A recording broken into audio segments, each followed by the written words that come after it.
এক ইহুদি কিশোর বিষ্ণু ইসা ইসলামের খেদমত করতে, ইহুদি ছেলে আমার নবীর খেদমত করতো, তারা ছিল নবীর প্রতিবেশী। তো অনেক দিন হয় ইহুদি ছেলেটা আসে না। বিষ্ণুনবী খোঁজ দিলেন, ঘটনা কি? একটা ইহুদি ছেলে না আমার খেদমতে আসতো, ছেলেটা কই? খোঁজ নিয়ে জানলেন ছেলেটা অসুস্থ। বিষ্ণু ইসা ইসলাম ওই ইহুদির বাড়িতে চলে গেলেন ওই ছেলেটাকে দেখা করার জন্য, ভিজিট করার জন্য। সুবহানাল্লাহ পড়বেন না? গেলেন, যে দেখে ইহুদি ছেলেটা মুমূর্ষ, যান যান যায় যায় ভাব, বিছানায় পড়ে আছে, তার বাবা দাঁড়ানো। বিশ্বনবী তার মাথার পাশে বসলেন, মাথায় হাত বুলিয়ে দিলেন, আর ছেলেটাকে বললেন আসলিম, হে ইহুদি ছেলে আসলিম, ইসলাম ধর্ম গ্রহণ করো। তো ছোট্ট ছেলে ভাবে আমরা ইহুদি, এখন ইসলাম ধর্ম গ্রহণ করলে আব্বা যদি বকা দেয়, ফানাযারা ইলা ওয়াজহি আবি, ছেলেটা তার বাবার চেহারার দিকে তাকালো, দেখি আব্বা কি কয়। আব্বা যদি বলে তাইলে ইসলাম ধর্ম গ্রহণ করবে। ইহুদি ছেলেটা তার বাবার দিকে যখন তাকালো, ওর বাবা বলে আতি আবুল কাসিম, আবুল কাসিম যা বলে তাই করো। আবুল কাসিম হচ্ছে বিষ্ণু ইসা ইসলামের একটা কুনিয়াত, উপনাম। আমার রাসূলের বড় ছেলের নাম ছিল কাসেম। যেমন দেখবেন আমাদের এলাকায় কারো ছেলের বড় ছেলের নাম যদি হয় আব্দুল্লাহ, এরা আব্দুল্লাহর বাপ বলে ডাকে। কারো বড় মেয়ের নাম যদি হয় ফাতেমা, এরা কি ডাকে? ফাতেমার বাপ বলে না? তো বিষ্ণু ইসা ইসলামের বড় ছেলের নাম ছিল কাসেম।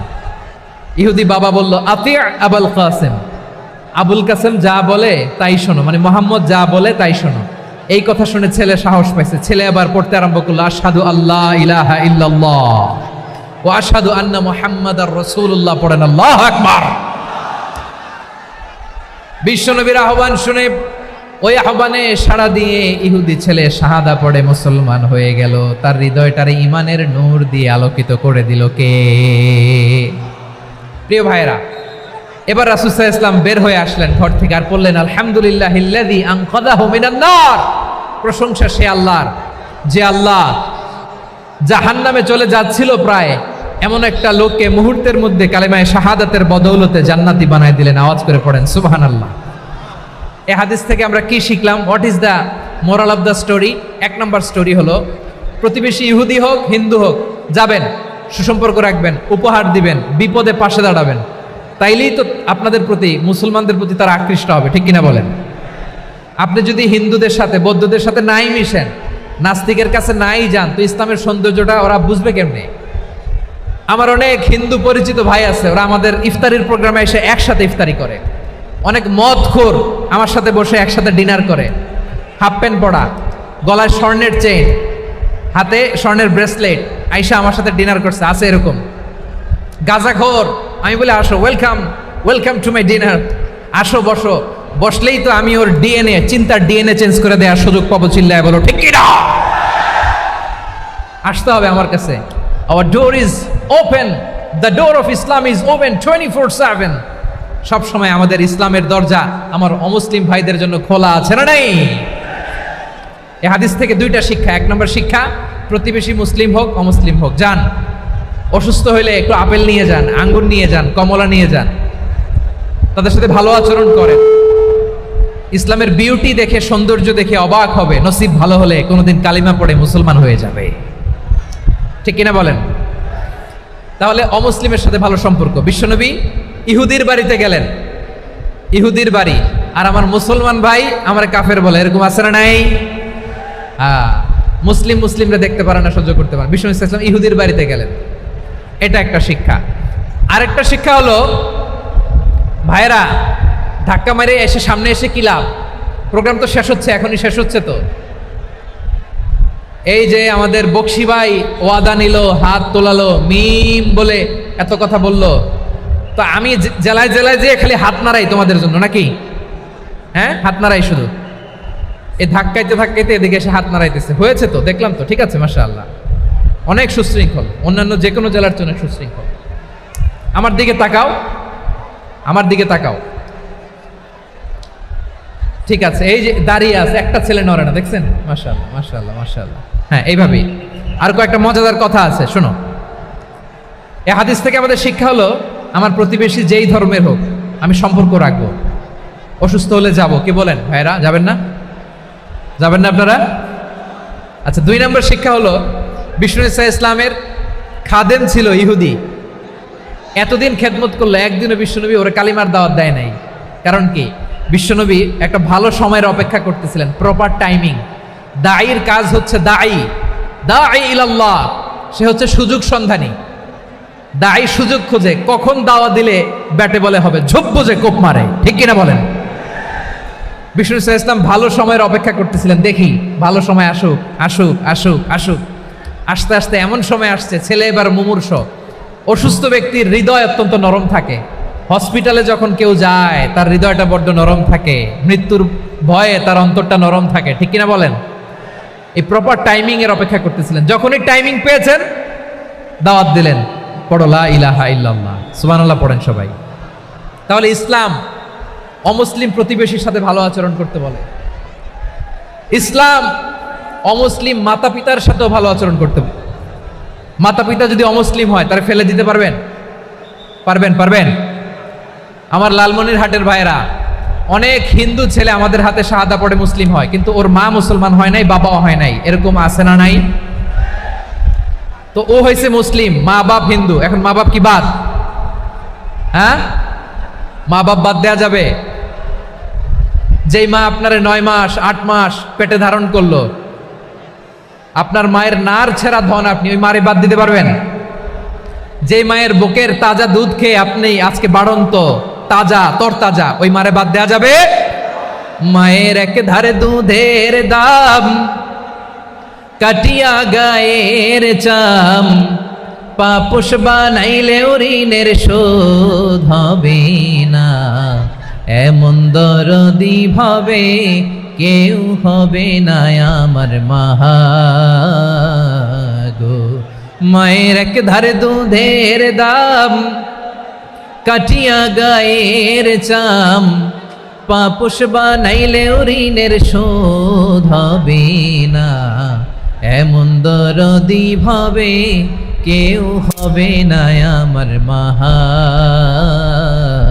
গো, ঠিক কিনা?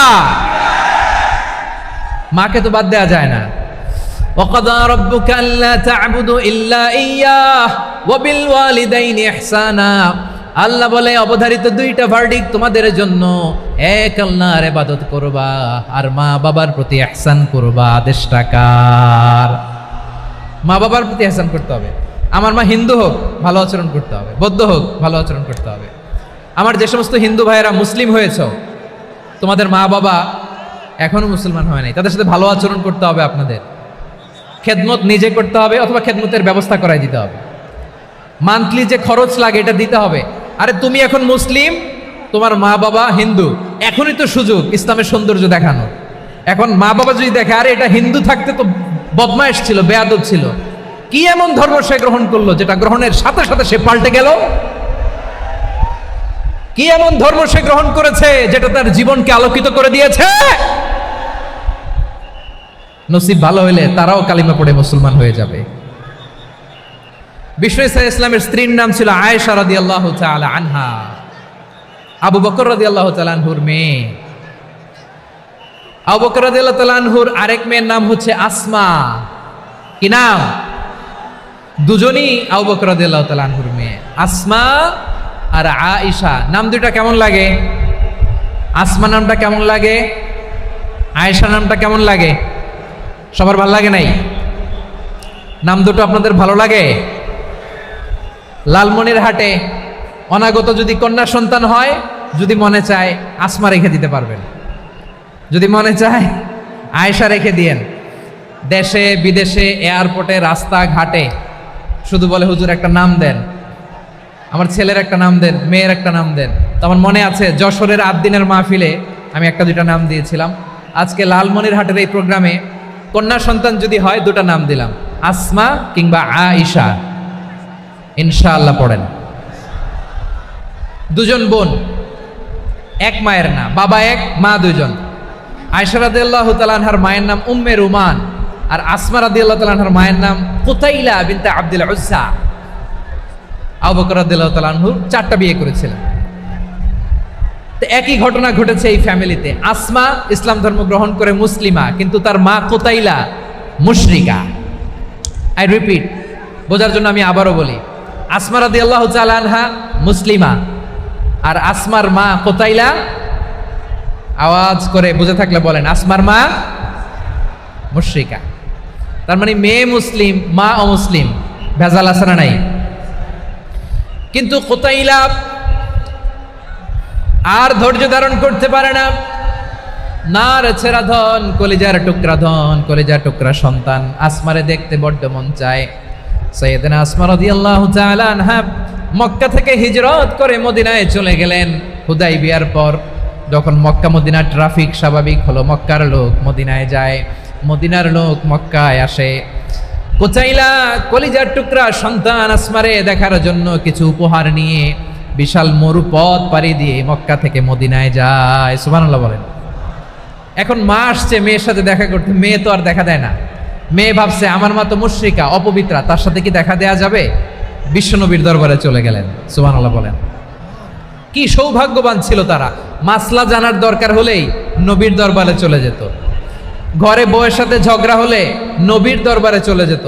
অনেক সাহাবী বলে আমার পেটে ক্ষুধা লাগলো আমি নবীর কাছে চলে যেতাম, কারণ নবীর চেহারার দিকে তাকালেই আমার পেটের ক্ষুধা মিটে যেত। সাইয়েদনা আসমা রাদিয়াল্লাহু তাআলা আনহা বিশ্বনবীর কাছে চলে গেলেন, যে বললেন ইয়া রাসূলুল্লাহ ইয়া হাবিবাল্লাহ ইন্না উম্মি কাদিমাতুন ইলাইয়া ওয়া হিয়া রাগিবা। আমার মা মক্কা থেকে অনেক দূর মরুর পথ পাড়ি দিয়ে উপহার সামগ্রী নিয়ে মদিনায় আমার সাথে দেখা করতে এসেছে গো নবী। আমার জানতে বড্ড ইচ্ছে হয় আমি আমার মুশরিকা মাখা করতে পারবো কিনা। আফা আসিলুহা, আগে যেমনি আমি আমার মায়ের সাথে ভালো আচরণ করতাম, যেমনি আমি আমার মায়ের সাথে সদাচরণ করতাম গো নবী, এখন আমি মুসলিমা, মা মুশরিকা, এখনো কি আগের মতো সদাচরণ করতে পারবো নাকি? বিশ্বনবী বললেন নাম সিলিহা, হ্যাঁ রে আসমা, অবশ্যই অবশ্যই, আগে ঠিক যেমন তুমি তোমার মায়ের সাথে ভালো আচরণ করতে, এখনো তেমনি আগের মতো ভালো আচরণ করবা। আওয়াজ করে পড়েন সুবহানাল্লাহ। কি ইসলাম আমরা পেয়েছি! কত ব্রড মাইন্ডেড আমাদের ইসলাম, কত ওপেন মাইন্ডেড ইসলাম, কত ওপেন আপ করতে পারে, চিন্তা করতে পারেন। বিষ্ণু বললেন হ্যাঁ অবশ্যই, নাম সুলিহা, আগে যেমনি ভালো আচরণ করছো আসমা, এখন ওইরকমই করো, পারলে আরো বাড়ায় করো। সুবহানাল্লাহ বলেন। তাহলে আমার যে হিন্দু ভাইয়েরা, হিন্দু বোনেরা, ইমানের বদৌলতে দৌলতে আপনি ধন্য হয়েছেন, আপনার আম্মা আব্বা এখনো মুসলমান হয় নাই, তাদের জন্য দোয়া করেন, তাদের জন্য দোয়া করেন, আল্লাহ যেন তাদেরকেও ইমানের দৌলত দান করে। আমরা সবাই পড়ি আমিন, আরো জোরে পড়েন আমিন। এখন বলেন ইসলাম কি ন্যারো মাইন্ডেড রিলিজিয়ান না ব্রড মাইন্ডেড? লালমনিরহাটের যুবক ভাইরা আওয়াজ করো, ইসলাম কি ন্যারো মাইন্ডেড না ব্রড মাইন্ডেড? কতটা ব্রড মাইন্ডেড দেখেন। বিশ্বনবী সাল্লাল্লাহু আলাইহি সাল্লাম অমুসলিমরা যদি নবীকে উপহার দিত, ওই উপহারও বিশ্বনবী গ্রহণ করতেন। সুবহানাল্লাহ পড়েন। আপনার অমুসলিম বন্ধু যদি উপহার দেয় সেটাও আপনি নিতে পারবেন, যেটা নেওয়া জায়েজ। কিন্তু আপনার বন্ধু যদি আপনার মদের বোতল দেয়, নিতে পারবেন? হ্যাঁ, মদের বোতল দিলে পারবেন না। আপনার বন্ধু যদি আপনার পর্ক দেয়, পর্ক, শুকরের গোশত মিশ্রিত কোনো খাবার, ওটা নিতে পারবেন না। হালাল যে কোনো জিনিস নিতে পারবেন। বিশ্বনবী সাল্লাল্লাহু আলাইহি ওয়াসাল্লাম অমুসলিমদের দেয়া হাদিয়া গ্রহণ করতেন। কেমন নবী ছিলেন! আমার নবীরে চিনে নেন, আমার নবীর অ্যাটিটিউড জেনে নেন।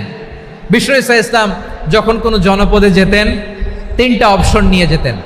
প্রিয় ভাইয়েরা আওয়াজ করে বলতে হবে, কোনো জনপদে গেলে আমার নবীর অপশন থাকতো কয়টা?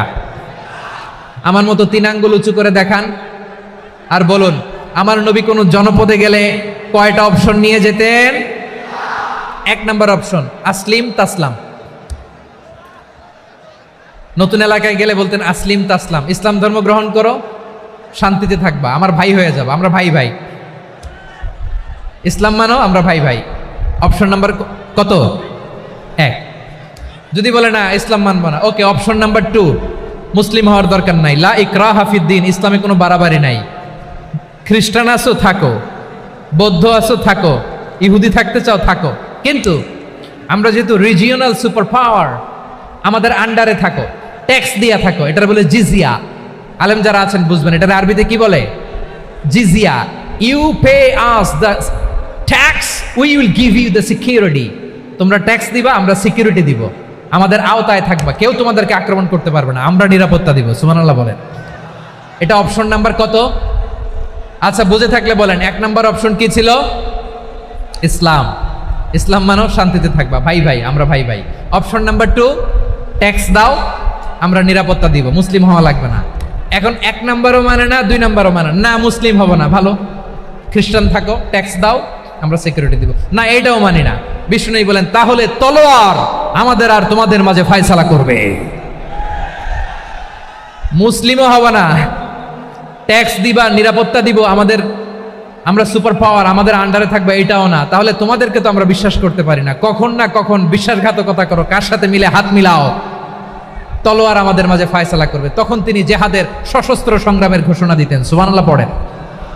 দেখেন পশ্চিমারা জেহাদকে এইভাবে চিত্রায়িত করে না, ওরা জেহাদ বলতে বোঝায় তলোয়ার, হাত কাটো, গলা কাটো না।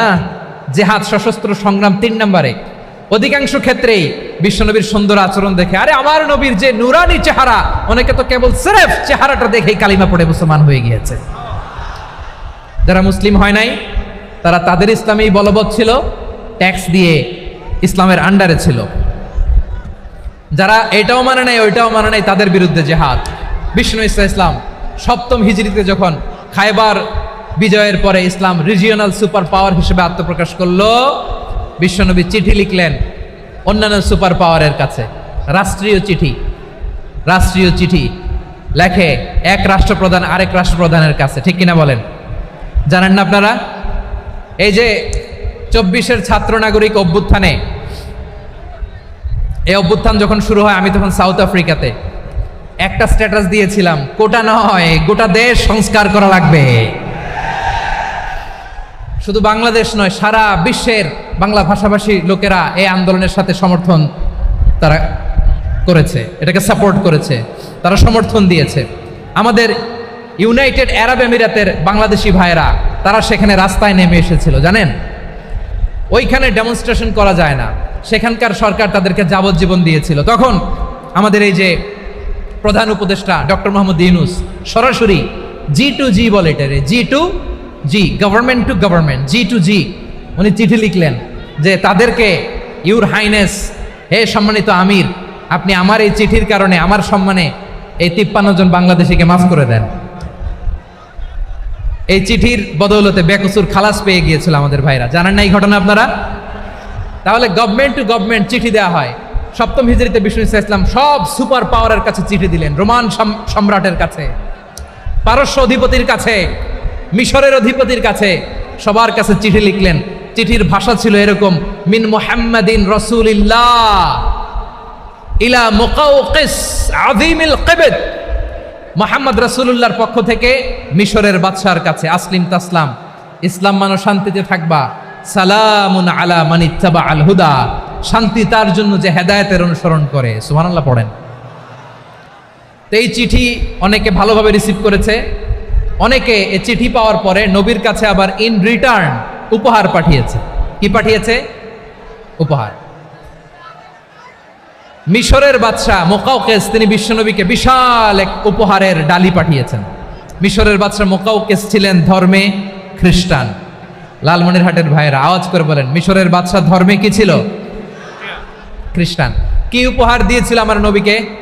শুনতে মনে চায়? আওয়াজ নাই লালমনিরহাটের গলায়, শুনতে মনে যায়? 1000 স্বর্ণমুদ্রা, 1000 স্বর্ণমুদ্রা। 2টা খ্রিস্টান দাসী, একজনের নাম মারিয়া বিনতে শামউন আল কিবতিয়া, আরেকজনের নাম সিরিন বিনতে শামউন আল কিবতিয়া। একজন খ্রিস্টান দাস 20 থান কাপড় জামা বানানোর জন্য, আমরা নবী যেন সেলাই করে জামা বানাতে পারে এজন্য 20 থান কাপড়, 20 থান ফাইন গার্মেন্ট, সুবহানাল্লাহ পড়বেন না?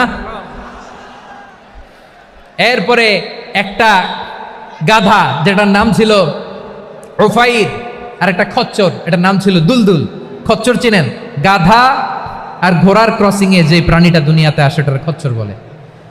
তো এই যে সুপার পাওয়ার খ্রিস্টান বাদশার কাছে নবী চিঠি লিখলেন, ওই খ্রিস্টান বাদশা আমার নবীকে উপহার দিল, বিশ্বনবী এই উপহারগুলো সানন্দে গ্রহণ করেছে। সুবহানাল্লাহ পড়বেন না? তাহলে অমুসলিম কেউ যদি আপনাকে উপহার দেয়, হালাল উপহার হলে আপনি গ্রহণ করতে পারবেন। অনুরূপভাবে পারস্যের বাদশা, রোম সম্রাট, বিশ্বনবীকে উপহার পাঠিয়েছেন। আমার নবী সবগুলো উপহার গিফট গ্রহণ করেছেন। সুবহানাল্লাহ বলেন। তাহলে প্রিয় লালমনিরহাট, আওয়াজ করে বলুন, ইসলাম কি ন্যারো মাইন্ডেড রিলিজিয়ন না ব্রড মাইন্ডেড? আম্মাজান আয়েশার কাছে মাসালা জানতে চায় মেয়েরা, হে আম্মাজান, অগ্নি উপাসকেরা তাদের ঈদের দিন নওরোজের সময় আমাদেরকে পাখি দেয়, নেওয়া যাবে? উনি বললেন, ওরা জবাই করে দিলে নেওয়া যাবে না, কিন্তু ওরা যদি ফলমূল এরকম খাবার দেয় এগুলো নেওয়া যাবে।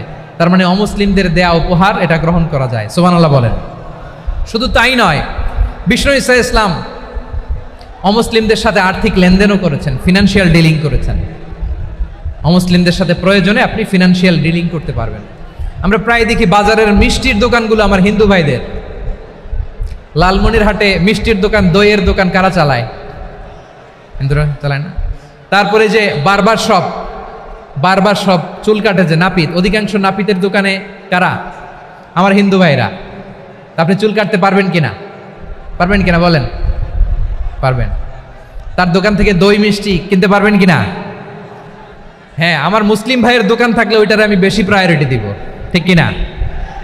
কিন্তু যদি তাদের সার্ভিস নিতে চান, প্রোডাক্ট নিতে চান, পারবেন। তার দলিল সহিহ বুখারী, আম্মা জান আয়েশা রাদিয়াল্লাহু তাআলা আনহা বলেন, ইশতারা রাসূলুল্লাহ সাল্লাল্লাহু আলাইহি ওয়াসাল্লাম মিন ইয়াহুদিয়িন তুআমান ওয়া রাহানাহু দিরআহু মিন হাদিদ। রাসূল সাল্লাল্লাহু আলাইহি ওয়াসাল্লাম এক ইহুদির কাছ থেকে, কার কাছ থেকে? সবাই বলে নাই, কার কাছ থেকে? আমার নবী, পেয়ারা নবী এক ইহুদির কাছ থেকে জব কিনেছিল, জব, বার্লি, যেটা দিয়ে রুটি বানায়। ওই জবের দাম দেওয়ার টাকা পয়সা নবীর কাছে ছিল না, ফলে নবী ওনার একটা পোশাককে মর্গেজ রেখেছিলেন, মর্গেজ, বন্ধক, যে এখন এটার দাম দিতে পারবো না, কয়েক কেজি বার্লি নিয়ে যাই আর বন্ধক হিসেবে আমার জামাটা রেখে গেলাম, যেই দিন দাম দিব ওই দিন জামাটা ছুটায় নিয়ে যাব। সুবহানাল্লাহ পড়বেন না? বাকিতে নিছিলেন, বাকিতে। দিরআহু মিন হাদিদ, লোহার তৈরি বর্ম, মানে যুদ্ধের পোশাক, লোহা দিয়ে বানানো। বিষ্ণুনবী বললেন, কয়েক কেজি জব দাও, টাকাটা পরে দিব, এখন টাকা নাই, বন্ধক হিসেবে, মর্গেজ হিসেবে আমার জামা রেখে গেলাম, যখন টাকা দিব জামা ছুটায় নিব। আওয়াজ করে বলতে হবে সুবহানাল্লাহ। এ থেকে বোঝা গেল অমুসলিমদের সাথে ফিনান্সিয়াল ডিলিং করা যায়, অর্থনৈতিক লেনদেন করা যায়, কেনাবেচা করা যায়, প্রোডাক্ট কেনা যায়। এমনকি আমাদের মসজিদে নববীতে বারান্দায় আপনার একটা অটোমেটিক ফ্লাইং আমব্রেলা দেখছেন? সূর্য যখন বাড়ে মসজিদে নববীর বারান্দায় ইয়ার্ডের মধ্যে অটোমেটিক্যালি কিছু আমব্রেলা আছে, সাঁ করে খুলে যায়, আর সূর্যের তাপ লাগে না। আবার সন্ধ্যাবেলায় এই আমব্রেলাগুলো ওরা ক্লোজ করে ফেলে, দেখেন নাই না? দেখছেন? এই মসজিদে নববীকে সর্বোচ্চ উন্নত মানের কনস্ট্রাকশন ইনফ্রাস্ট্রাকচার ডেভেলপ করার জন্য কর্তৃপক্ষ কিছু অমুসলিম ইঞ্জিনিয়ারের, ডিজাইনারের সহায়তা নিয়েছিল। সুবহানাল্লাহ বলেন। কোন দলিলের ভিত্তিতে? এই দলিলের ভিত্তিতে যে বিষ্ণু ঈসা ইসলাম অমুসলিমদের সাথেও লেনদেন করেছেন। আওয়াজ করে বলতে হবে আল্লাহু আকবার। শুধু তাই নয়, ইন কেস অফ ইমার্জেন্সি, প্রয়োজনে ইসলামের খাতিরে, ইসলামকে সামনের দিকে এগিয়ে নিয়ে যাওয়ার জন্য অমুসলিমদের সাপোর্ট নেওয়া জায়েজ আছে। সুবহানাল্লাহ বলেন। অমুসলিমদের সাপোর্ট নেয়া, তাদের থেকে অর্থ নেয়া, পলিটিক্যাল সাপোর্ট, পলিটিক্যাল অ্যাসাইলাম নেওয়া জায়েজ আছে। আমাদের অনেক বিশ্ববরেণ্য দায়ীরা আমেরিকায় অস্থায়ীভাবে অ্যাসাইলাম নিয়ে থাকে, নিজের দেশে গেলে ফাঁসিতে ঝুলাই দিবে। যুগ যুগ ধরে দায়ীদের উপরে এরকম অত্যাচার আর নির্যাতন আছে না নাই? মিশরের অনেক দায়ীরা পাশ্চাত্যে যেয়ে থাকে, এই যে তারা পলিটিক্যাল অ্যাসাইলাম নিয়ে থাকে, রাজনৈতিক আশ্রয়, এটা জায়েজ আছে না? এটা যে জায়েজ আছে তার প্রমাণ স্বয়ং বিশ্বনবী সাল্লাল্লাহু আলাইহি ওয়াসাল্লাম পলিটিক্যাল সাপোর্ট নিয়েছিলেন অমুসলিমদের কাছ থেকে। সুবহানাল্লাহ বলেন। খুব মজাদার একটা ঘটনা, শুনবেন? আপনাদের আগ্রহ দেখে তো মনে হয় না শোনার ইচ্ছা আছে। আছে আছে? গলায় জোর আছে? লিল্লাহি তাকবীর, লিল্লাহি তাকবীর, নারে তাকবীর। মাশাআল্লাহ।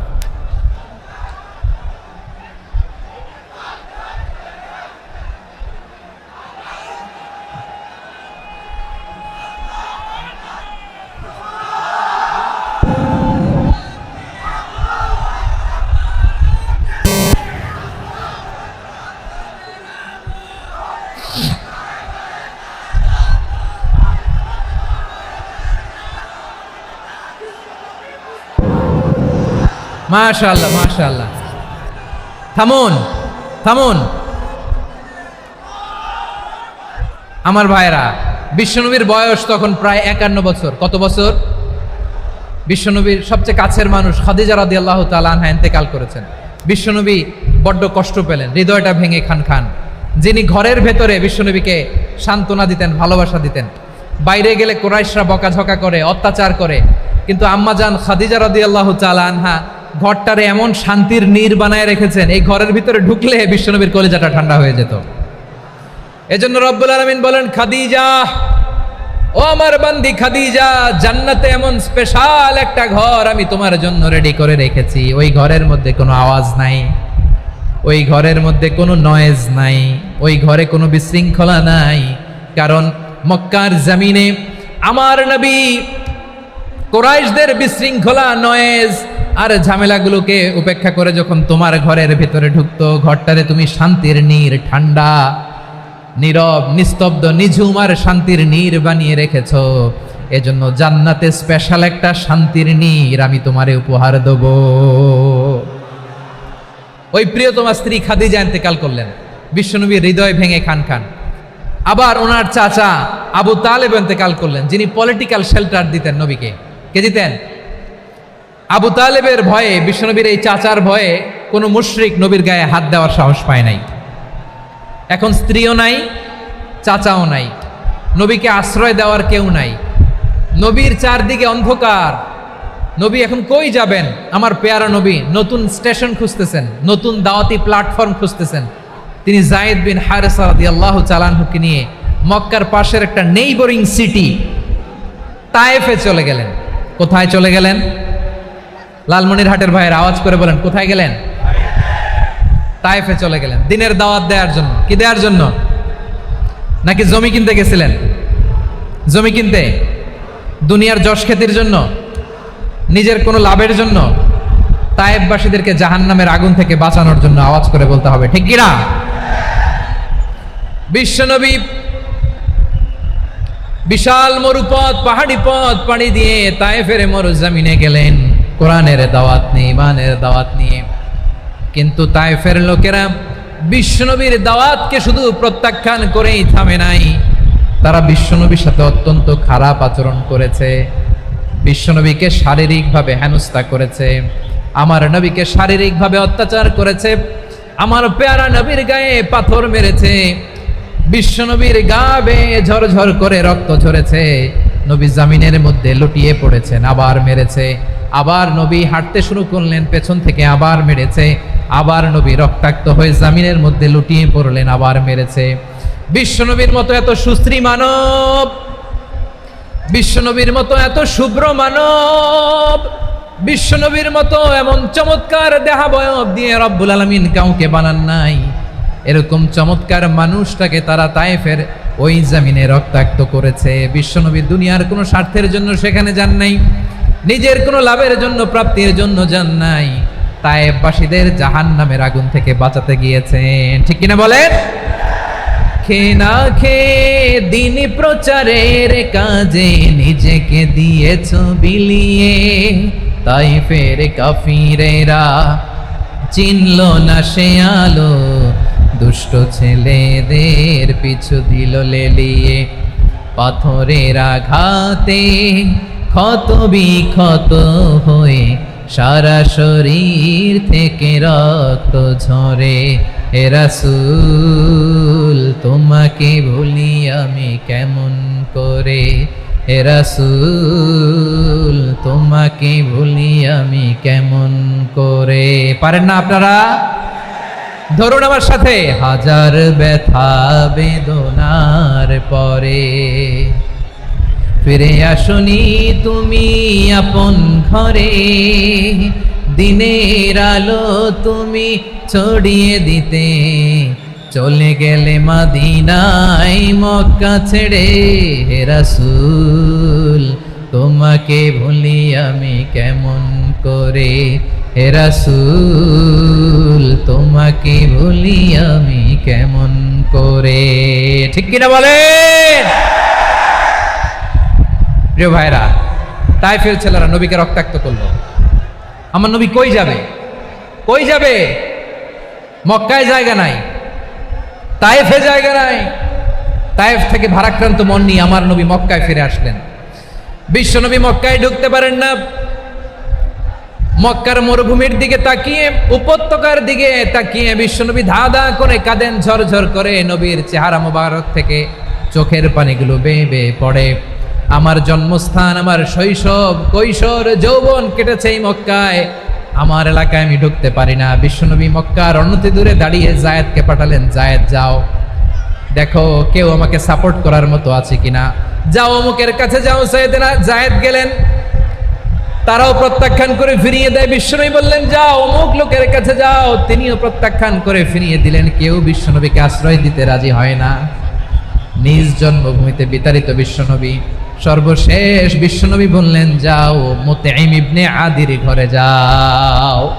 মুতঈম ইবনে আদি মুশরিক, তার কাছে যাও। গেলেন, মুতঈম ইবনে আদি রাজি হয়ে গেল। সুবহানাল্লাহ বলেন।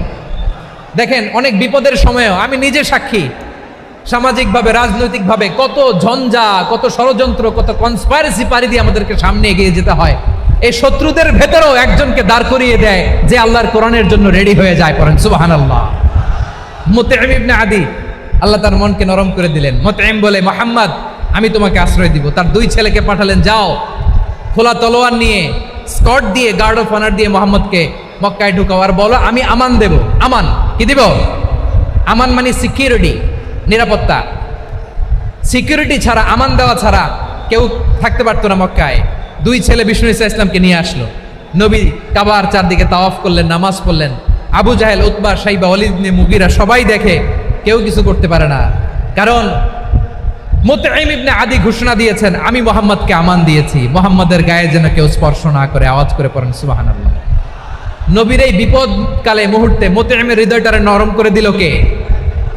আচ্ছা লালমনির হাটের ভাইয়েরা বলেন, এই মুতঈম কি মুসলিম ছিল না মুশরিক? সবাই বলতে হবে মুসলিম না মুশরিক? তাহলে মুশরিকের কাছ থেকে নবী পলিটিক্যাল অ্যাসাইলাম, আধুনিক রাষ্ট্রবিজ্ঞানের ভাষায় পলিটিক্যাল অ্যাসাইলাম যেটাকে বলে, রাজনৈতিক আশ্রয়, উনার আমান বা নিরাপত্তার এই ঘোষণায় তিনি মক্কায় ঢুকলেন। যতদিন নিরাপত্তা ছিল ছিলেন। মুতঈম যখন মারা গেল, বিষ্ণু ইসলাম হিজরত করে মদিনায় চলে গেলেন। সুবহানাল্লাহ। কিন্তু মুতঈম যে বিশ্বনবীর উপকার করছে এটা বিশ্বনবী ভুলে নাই। আমাদের অনেকে আছে উপকার করার পরে আর খেয়াল থাকে না, খাওয়ার পরে গলা দিয়ে নামলে আর খেয়াল থাকে না। এরকম আছে না নাই? আমার নবী ভুলে নাই। বদরের প্রান্তরে 70 জন কাফেরকে যখন বন্দী করে বিশ্বনবীর সামনে হাঁটু গেড়ে দাঁড় করানো হলো, বসানো হলো, 70 জন কাফের। কয়জন? বিশ্বনবী তাদের দিকে তাকিয়ে বললেন, সহিহ বুখারীর বর্ণনা, লাউ কানাল মুতঈম ইবনে আদি হাইয়ান সুম্মা কাল্লামানি হাউলাইন নাতনা লা তারাকতুহুম লাহু।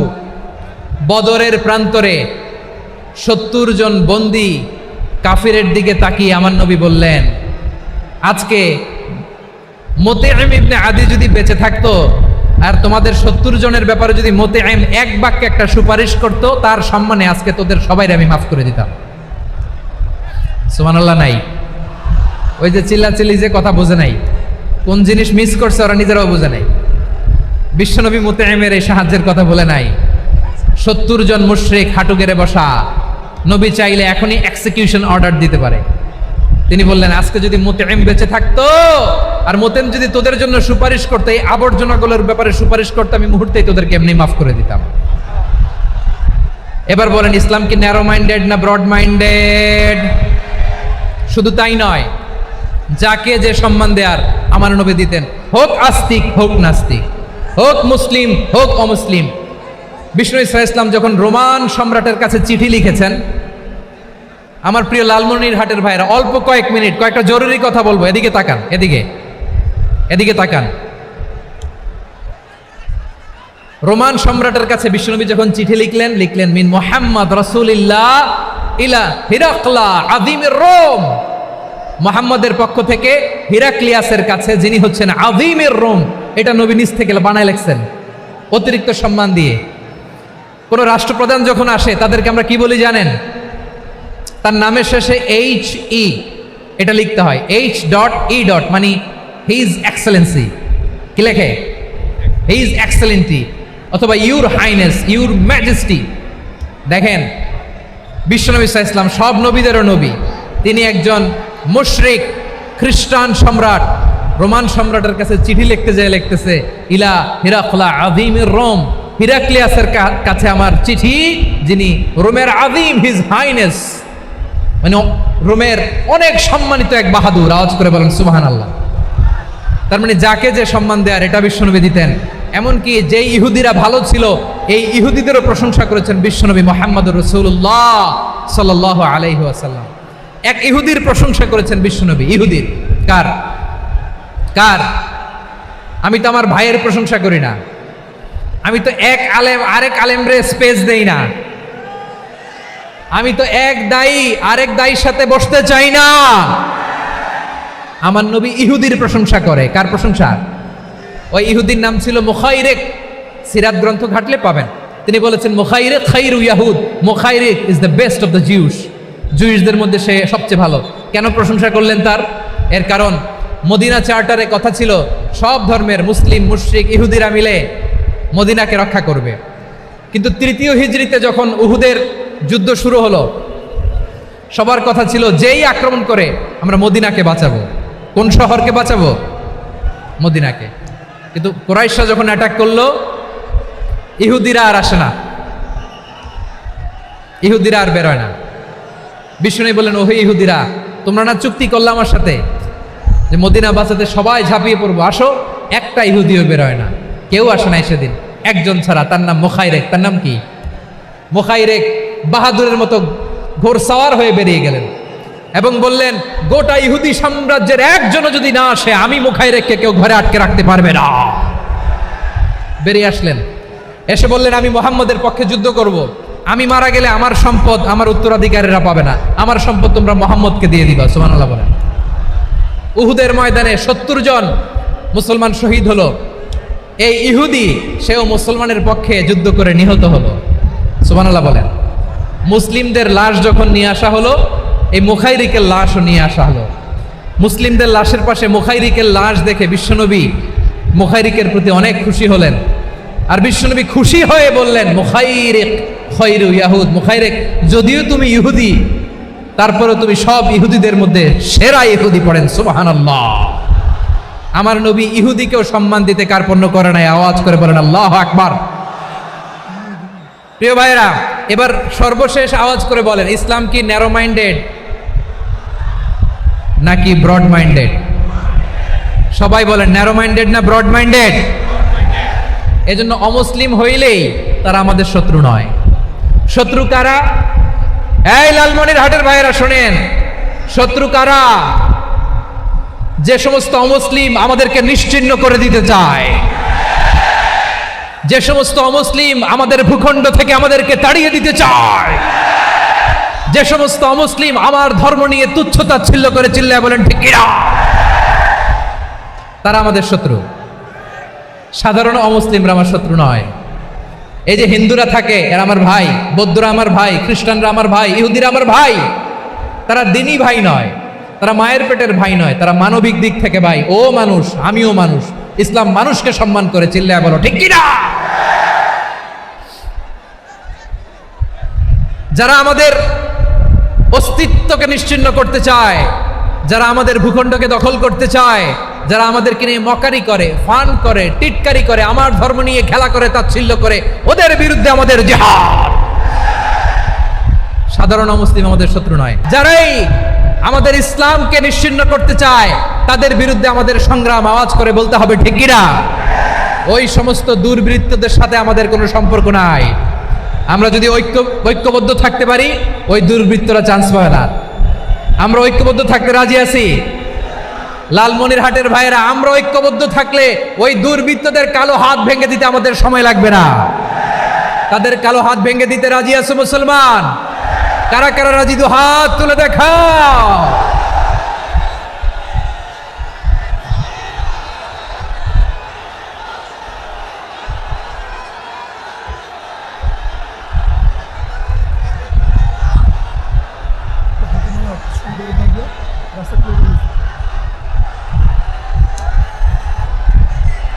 আমার প্রাণ প্রিয় লালমনিরহাটের ভাইয়েরা, শত্রু কাফের আর অশত্রু কাফেরের মধ্যে পার্থক্য আছে না নাই?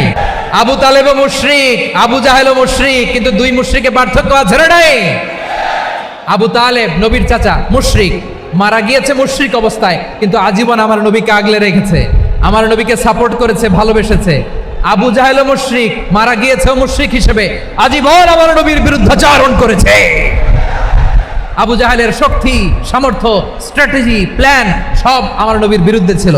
এই আবু জাহেলের কারণে একটা দিন শান্তিতে আমার নবী মক্কায় ঘুমাতে পারে নাই। চিল্লায়া বলেন ঠিক কিনা? এজন্য রব্বুল আলামিন বলেন, লা ইয়ানহাকুমুল্লাহু আনিল্লাযীনা লাম ইউকাতিলুকুম ফিদ-দীনি ওয়া লাম ইখরিজুকুম মিন দিয়ারিকুম আন তাবাররুহুম ওয়া তুকসিতু ইলাইহিম ইন্নাল্লাহা ইউহিব্বুল মুকসিতিন। আল্লাহ বলে, গোলামেরা শোনো শোনো, যে সমস্ত অমুসলিম তোমাদের সাথে ধর্মযুদ্ধে লিপ্ত হয় না, তোমাদের বিরুদ্ধে যে সমস্ত অমুসলিম অস্ত্র ধরে না, যে সমস্ত অমুসলিম তোমাদেরকে তোমাদের জন্মস্থান থেকে, ভূখণ্ড থেকে তাড়িয়ে দেয় না, তাদের সাথে ভালো আচরণ করতে আমি আল্লাহ নিষেধ করি নাই। তাদের সাথে সদাচরণে কোনো নিষেধাজ্ঞা নাই, বরং তাদের সাথে সদাচরণ করো, এটাই আমি আল্লাহ চাই। তাহলে আমার যে অমুসলিমরা আমাদের সাথে শত্রুতা করে না, তুচ্ছতাচ্ছিল্য করে না, আমাদের ভূমি থেকে আমাদেরকে উচ্ছেদ করতে চায় না, আমাদের বিরুদ্ধে অস্ত্র ধরে না, ওই অমুসলিম ভাইদের সাথে আমাদের কোনো দ্বন্দ্ব আছে? কোনো বিরোধ আছে? বরং আছে ভালোবাসা। বরং আছে কি? এই ভালোবাসা দিয়ে আমরা বিশ্ব জয় করব। রাজি আছো মুসলমান? আমাদের পুঁজি ভালোবাসা। আমাদের পুঁজি কি? এবার আওয়াজ করে বলেন, আমার এই পুরো আলোচনা থেকে the religious coexistence, peaceful coexistence, শান্তিপূর্ণ সহাবস্থান, কমিউনাল হারমোনি, এই সাম্প্রদায়িক সম্প্রীতি, এই আলোচনা থেকে কি বুঝলেন? ইসলাম কি ন্যারো মাইন্ডেড না ব্রড মাইন্ডেড? এই ব্রড মাইন্ডেড হৃদয় নিয়ে, ভালোবাসা দিয়ে আমরা বিশ্ব জয় করতে চাই। রাজি আছেন? আল্লাহ কবুল করুক, আমরা সবাই পড়ি আমিন। লালমনিরহাটের জেলা স্টেডিয়ামে আমার প্রিয় মায়েরা, বোনেরা, আপনাদের জন্য একটা হাদিস বলে শেষ করব। বিশ্বনবী বলেন, আমার মায়েরা খেয়াল করে শুনুন, বিশ্বনবী আপনাদের উদ্দেশ্য করে বলেন, আল মারআতু ইযা সাল্লাত খামসাহা ওয়া সামাত শাহরাহা হাফিজাত ফুরুজাহা আতাআত বা'লাহা ফালতাদখুল মিন আইয়ি আবওয়াবিল জান্নাতি শাআত। বিশ্বনবী বলেন, ও রমণীরা, ও নারীরা, যে সমস্ত নারী এই চারটা কাজ করবে, এই চারটা কাজের গ্যারান্টি দিবে, তাদেরকে জান্নাতের 8টা দরজার গ্যারান্টি দেয়া হবে। কি চারটা কাজ? 1 নাম্বার, আল মারআতু ইযা সাল্লাত খামসাহা, যে নারী 5 ওয়াক্ত নামাজ পড়ে। কি করে? জেলা স্টেডিয়ামে অবস্থানরত আমার নারীরা, বোনেরা, বিশ্বনবী আপনাদেরকে 4টা কাজের কথা বলেছেন, খুব বেশি না।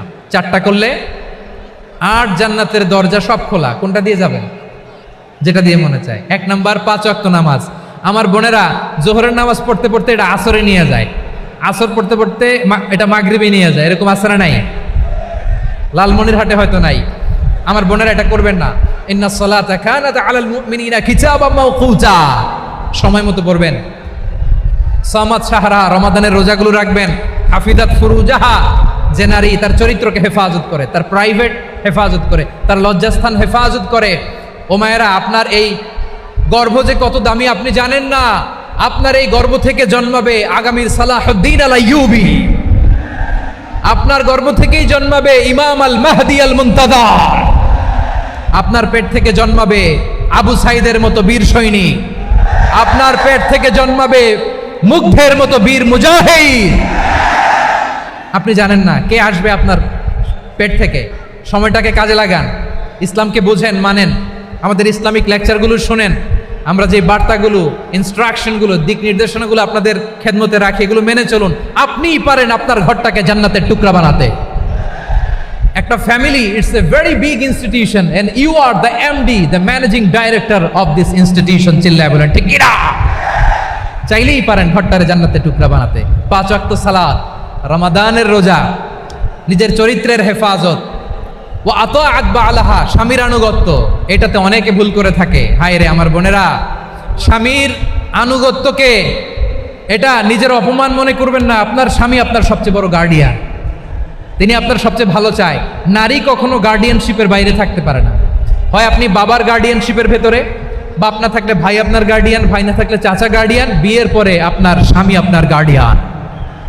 শরিয়া সম্মত স্বামীর আদেশগুলো আপনি মেনে চলবেন, কিন্তু শরিয়া বিরুদ্ধ কোনো আদেশ মানতে আপনি বাধ্য নয়। আওয়াজ করে বলুন সবাই, ঠিক কিনা?